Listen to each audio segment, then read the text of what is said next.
नमस्कार। आज हम बात करने वाले हैं inner quest the modern Gita की। सवाल ये है कि क्या हजारों साल पुराना ज्ञान आज की हमारी इस फास्ट पेस्ड जिंदगी की मुश्किलों को सुलझा सकता है?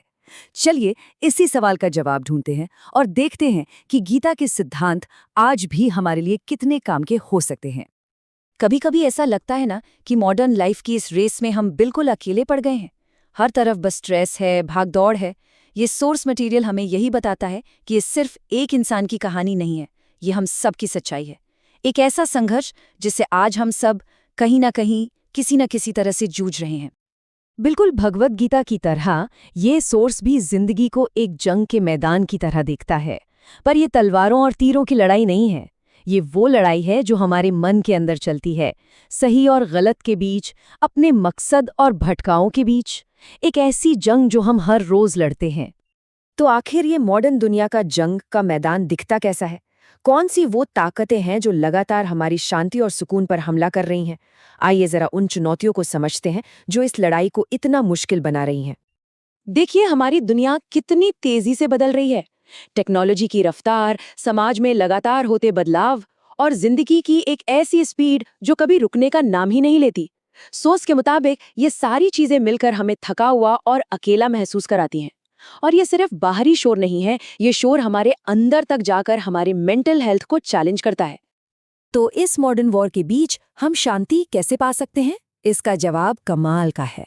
जवाब बाहर की दुनिया को बदलने में नहीं, बल्कि अपने अंदर सोए हुए योद्धा को जगाने में है। अच्छा, जब हम भीतर के योद्धा की बात करते हैं, तो इसका मतलब कोई सुपर हीरो नहीं है। इसका मतलब है हमारे अंदर छिपी हुई शक्ति, वो हिम्मत, वो मजबूती और वो सच्चाई जो हम सबके अंदर मौजूद है। ये हमारी आत्मा का वो हिस्सा है जो कहता है, हाँ, मैं मुश्किलों का सामना कर सकता हूँ। तो सवाल ये है कि इस योद्धा को जगाएं कैसे? सोर्स हमें 3 स्टेप्स का एक सीधा साधा रास्ता दिखाता है। इसकी शुरुआत होती है सेल्फ अवेयरनेस से, मतलब खुद को गहराई से समझने से।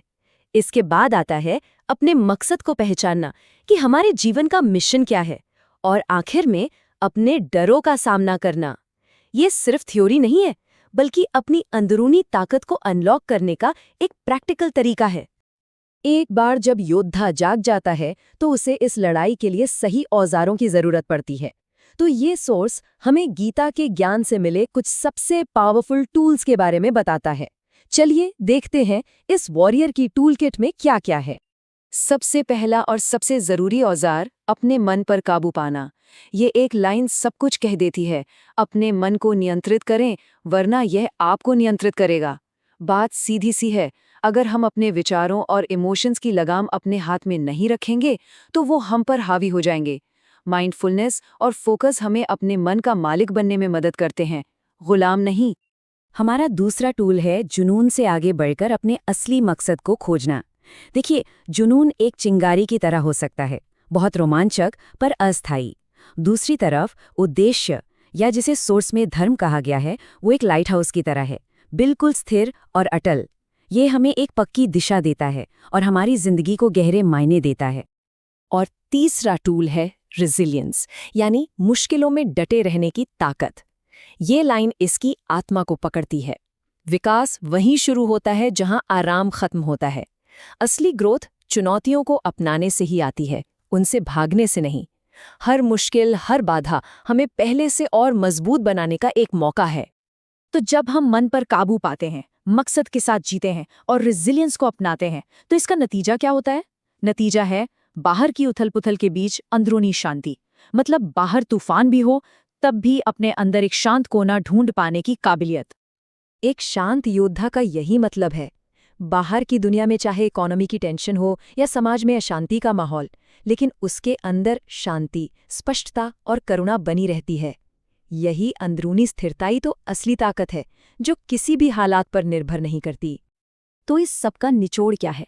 एक बहुत ही पावरफुल एहसास कि शांति बाहर की दुनिया में खोजने की चीज नहीं है, ये वो चीज है जिसे हम अपने अंदर बनाते हैं।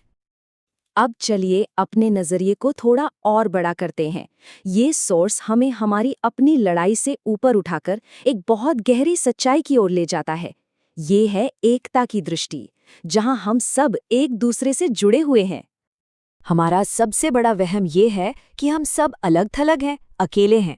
लेकिन एकता का दर्शन इस वहम को तोड़ता है। ये हमें सिखाता है कि हम सब एक ही विशाल ब्रह्मांड का हिस्सा हैं और एक दूसरे से पूरी तरह जुड़े हुए हैं।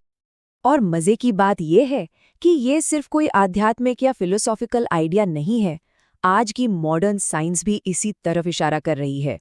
क्वांटम फिजिक्स बताती है कि कैसे कण मीलों दूर होकर भी एक दूसरे से जुड़े रह सकते हैं। इकोलॉजी दिखाती है कि कैसे जंगल में हर पेड़ पौधा और जीव एक दूसरे पर निर्भर है। मतलब साइंस और स्पिरिचुअलिटी दोनों एक ही सच की ओर इशारा कर रहे हैं। सब कुछ जुड़ा हुआ है। तो इस पूरी चर्चा को हम एक सवाल के साथ खत्म करते हैं, और ये सवाल सिर्फ सोचने के लिए नहीं बल्कि महसूस करने के लिए है। अगर हम सब सच में एक ही वजूद का हिस्सा हैं, तो इस जुड़ाव को महसूस करते हुए आज हम कौन सा एक छोटा सा दयालु काम कर सकते हैं।